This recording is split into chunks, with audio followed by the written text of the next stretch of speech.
everyone. So we have arrived at Labor Day weekend, the unofficial last weekend of summer. The weather looks like it's going to be beautiful. You can go boating, there'll be beaches are open, lots of cookouts are going to be happening. For weekends like this, I'm always asked for my personal suggestions. So everything I have here today is sort of along the lines of, what would Maya drink? I have something for everyone and a whole range of different delicious foods. We'll start off with a sparkling wine. This is sparkling rosé of the McBride sisters. This is from Hawke's Bay, New Zealand. It's 100% Pinot Noir, very dry. Taste.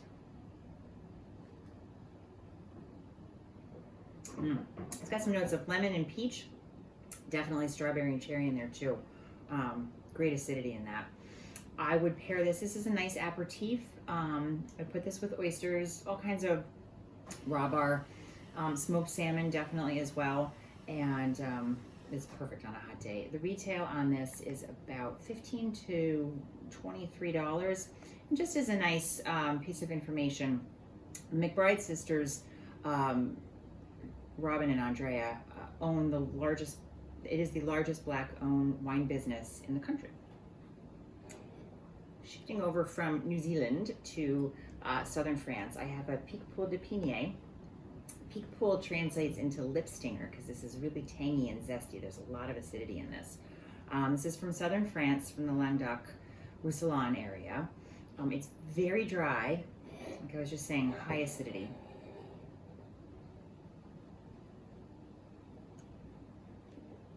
A lot of lemon in that. A little bit of a saline note, along with some maybe like a little white flour as well.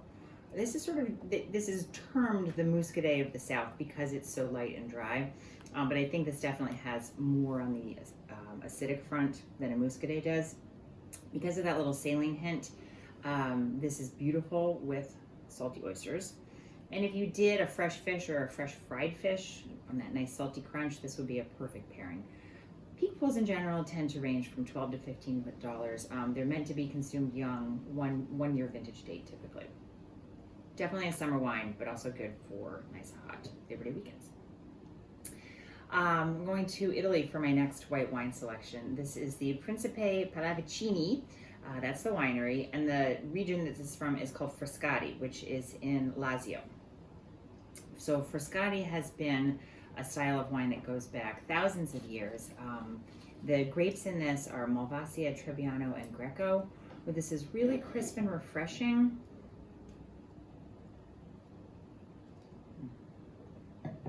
The Malvasia that's in this gives it sort of that round, juicy note to it. A little peach and apricot in there. And then the Trebbiano contributes a little bit more on the acidity, a little lemon, and I think there's a little bit of honeysuckle that I catch in there too.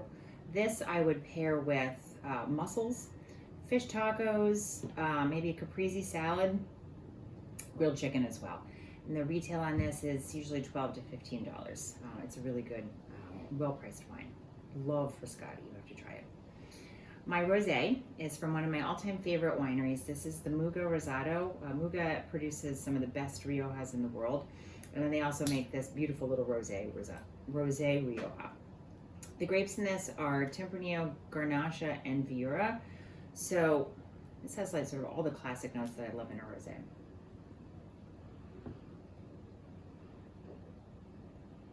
It's very dry. Got a nice acidic note in there. There's a little peach, there's a little melon. It's not sweet at all, but it's definitely fruity. And then you get a little bit sort of spice and a little orange note as well. And then I get a hint of like black cherry almost. I think I'm getting that from the Tempranillo. This is just a great hot weather, beach sipping rosé, but I would also pair this with a burger actually. I think it would be really nice. And then of course your lighter things like salads, but I do think a nice juicy burger and this rosé would be terrific together. And this is around $14 to $17.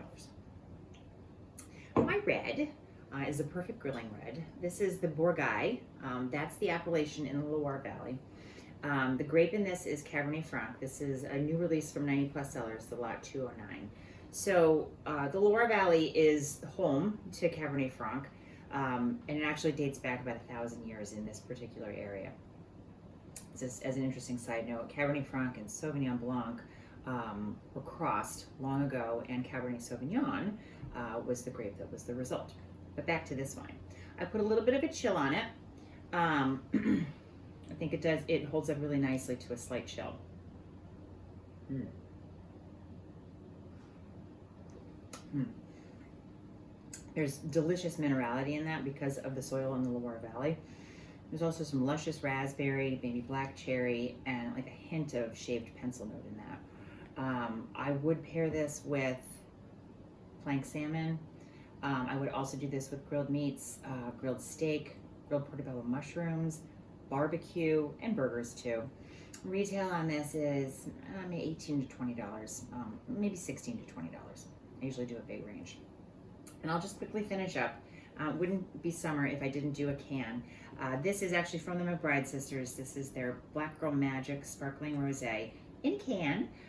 It's crisp, it's juicy, it's dry, it's fun. You stick these in the ice in a cooler. They should be super cold.